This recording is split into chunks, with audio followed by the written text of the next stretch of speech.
Hey YouTube, what's up? This is Taz Olson here, and today I'm going to be going through in After Effects and Sony Vegas some of the behind the scenes of what I did for the video I recently put up called Under Fire.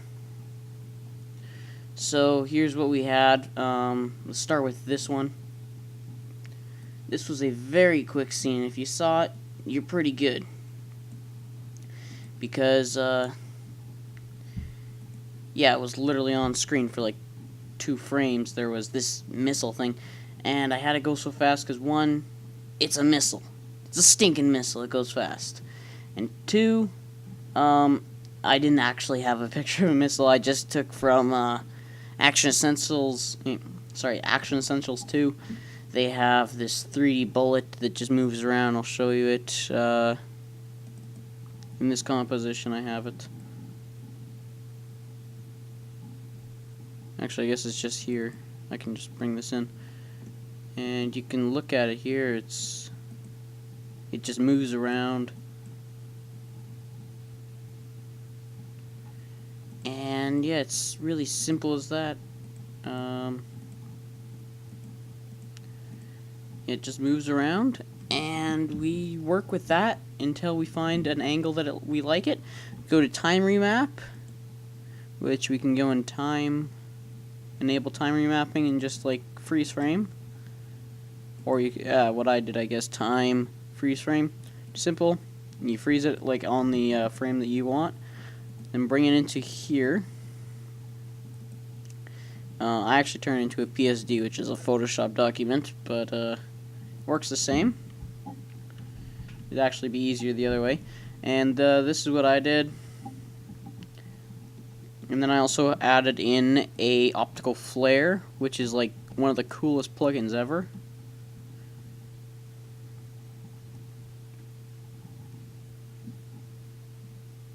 And so yeah, that moved off screen. And yeah, I've got optical flares. I just tracked it for like 2 frames. That's all I really needed. And I pumped up the brightness here a bit just to give it sort of a more blinding effect, and here I brought it down quite a bit simply because, you know, that's what you do. Because if you notice on a real camera, unless it's directly in front of the camera, it's not really going to have very much effect, if any.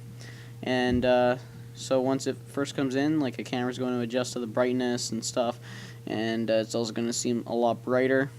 So I had it brighter, and then it's just got darker, and now it's like gone. But that was that. Then there was this. This was rather fun to make. Let's see. Rough hole. I used this composition.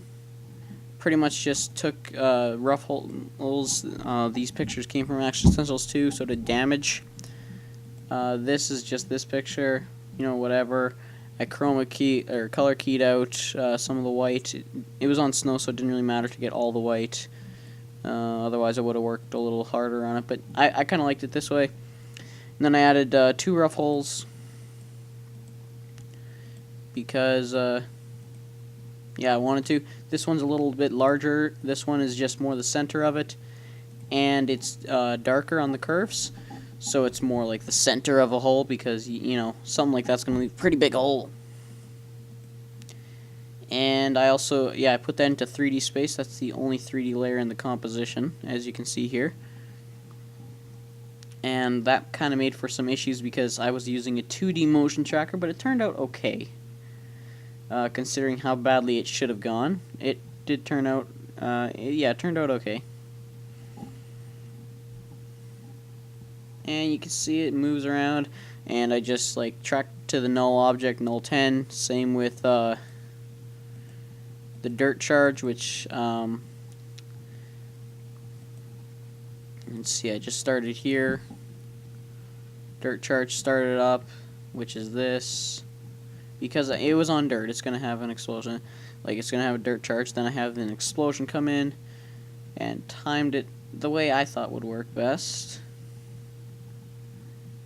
And there's a little dust that comes out, and then they fade out because I don't want it to be like a long-lasting explosion. It was kind of small and stuff because I scaled it down a lot. so it would fit like right there. And I put like a feathered mask. And yeah, just went through it, tracked them both, and this motion tracker, all of them were actually like really torturous to do. But I will go through them. Later. Very soon actually, but not quite yet. And then yeah, for all of them, simply what I did, I'm gonna go through the particle systems first. I started particles. Most of them were 8. This one was 5. And what I did, I either had point or box, depending on how widespread I wanted the bullets to come out. Or not the bullets, like the dirt charges here.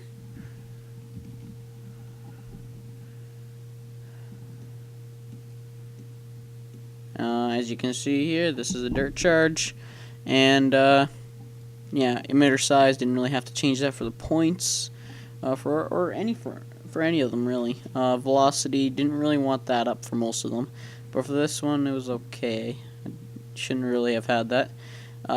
Life didn't really matter. Particle type, I set it to custom, and that custom was this layer hit 1. It was simply just this image over and over and over. And went to time sampling, start at birth, play once. That's exactly what you want. This is kind of like what happened on VideoCopilot.net, but it's not quite the same. I changed quite a few things in order to make it work for this particular video. So yeah, we got size. Like for instance, I can't just like draw out my path I want and stuff. I had to do it all myself. Anyway, size. Let's see, 350. I had to bump it up an absolute ton because particle sizes normally are like really small. Size random. I really should have had a size random here. I think I did in all the others, but I didn't here. Opacity. Always have opacity lower than 100. Yeah, opacity random should always be something else. All the others I could have just left there. Normally with particles you want to mess with like as many settings as possible, but for this you really don't want to mess with too many, which is very nice, and it's a pretty advanced technique actually. I originally got the idea from Video Copilot, but I very much made this original as possible. Yeah, position X, Y. Yeah, let's see. Let's go E, particular. Emitter. So yeah, we started here. I just want it to go like straight down the line. So you'll see here, goes down the line, and then I just have it like completely cut off because I no longer have a use for it, because it goes off screen. But it worked out pretty good there, and did that for all the ones with like the ground shells hitting all the time. So it was a pretty major effect style. And now let's go over some of the tracking. So anyway, let's go here. See, red, be over here.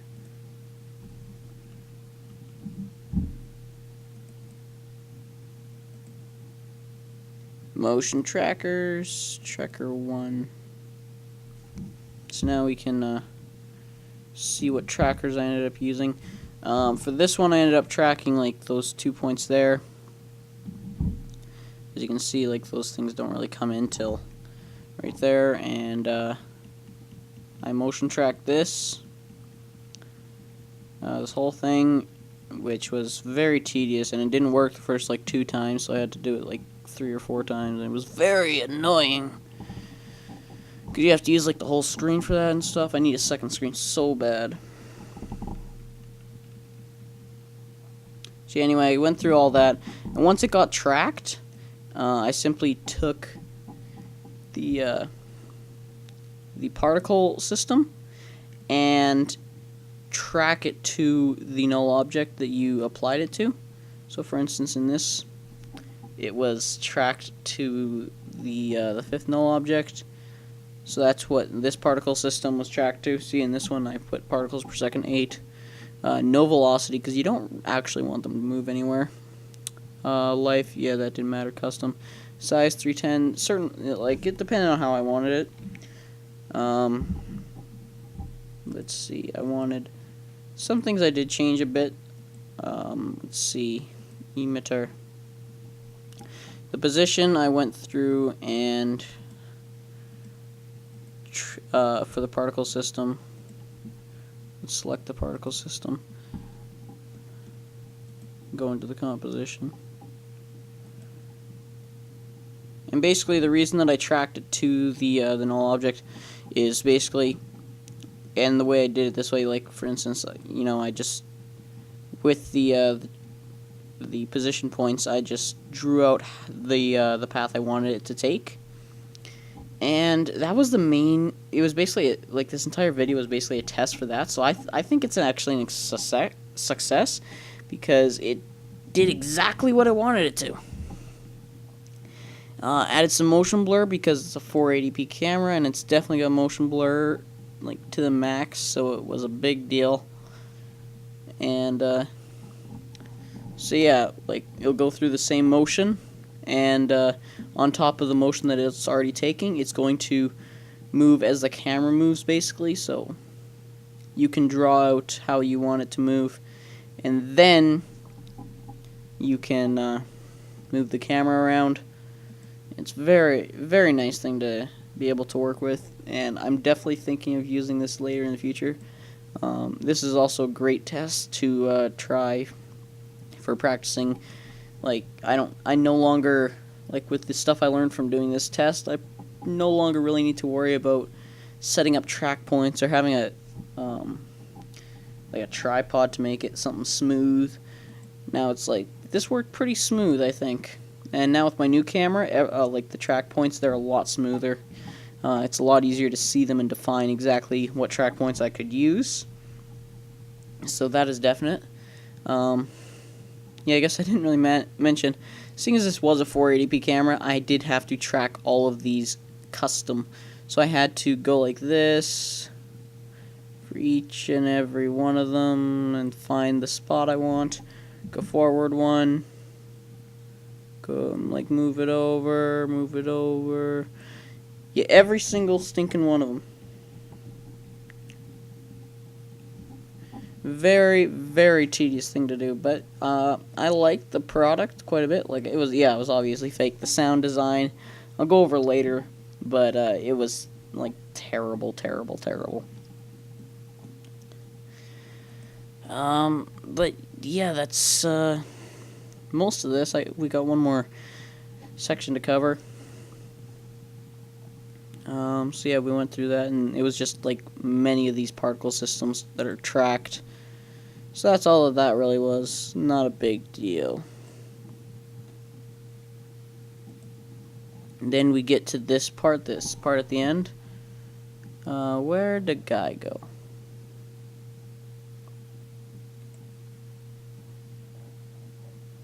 Okay, the guy's gone. Okay, yeah, sorry, I accidentally deleted the video of the guy. It was actually me, but, unfortunately, yeah, that's kind of sad that I lost the video. But it's basically, I had the character here. He was shooting from the Nerf gun, painted black. Actually works pretty good, and it's very cheap. It's like $30. So yeah, it's like, why not? It's like $30 for a pretty decent one. It's made out of cheap plastic, and you can't really fake kickback very well. And if you can't really get too close, but for the most part, it looks pretty good actually. Even if I suck at spray painting, and like a good chunk of the spray paint is like wearing away, still work quite nice. So yeah, I had him tracked. I use a school. Like, basically the two corners as the track points, and seeing as those were the best ones, because I placed him right by the school. You can watch the video and understand exactly how it looked yourself. Just placed him standing there, and the school's not really going to move very far from the road. So that worked brilliantly. And then he shot a couple times. I just masked it out. I didn't actually bother with like syncing chroma keying or anything. I didn't have a chroma key set up even, and I just masked it out. And then I brought in these blood splatter effects from Action Essentials. Again, it's a really brilliant effect pack. It really does live up to its name. I didn't put motion blur on these like I did for like all the particle systems and stuff, because those I wanted to work with it, but these seems to be like on the camera and on the eyes and stuff. It wouldn't actually be motion blurred realistically. It wouldn't really matter because like they just kind of stay there. So there's no real reason to put in motion blur. But yeah, just as soon as the guy shot, which I can't really show you unfortunately, but as soon as it shot, I would add in this blood splatter effect. And then I took it to another layer as soon as that one ended and put it on freeze frame, extended it, blah blah blah, same deal. Very simple. And then I just had, well, I've got the adjustment layer down here with the green tinge that everything seems to have in this video. Like if I turn it off, the tinge is gone.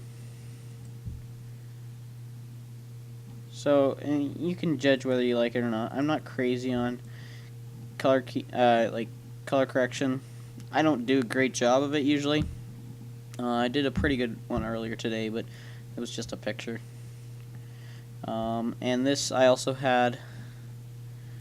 Let's get out of this.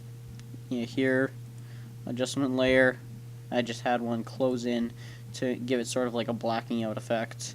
Didn't work nearly as well as I wanted to. I added like ripples and stuff. And exposure, basically how it got so black, I just dropped the exposure a ton, gave it a wiggle, gave the feather a wiggle, which is an expression that like randomizes it by a certain amount like you determine how often.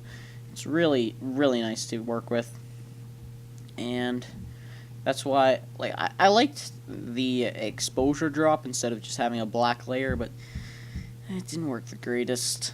Wasn't too happy with how it ended. But yeah, let's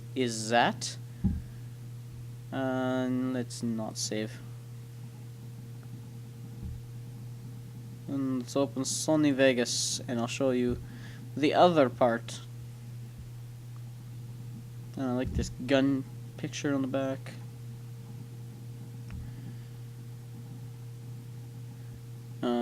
So yeah, like changing my background for every stinking video. It's cool. And it's gonna load another project that I was working on today. That will be for later.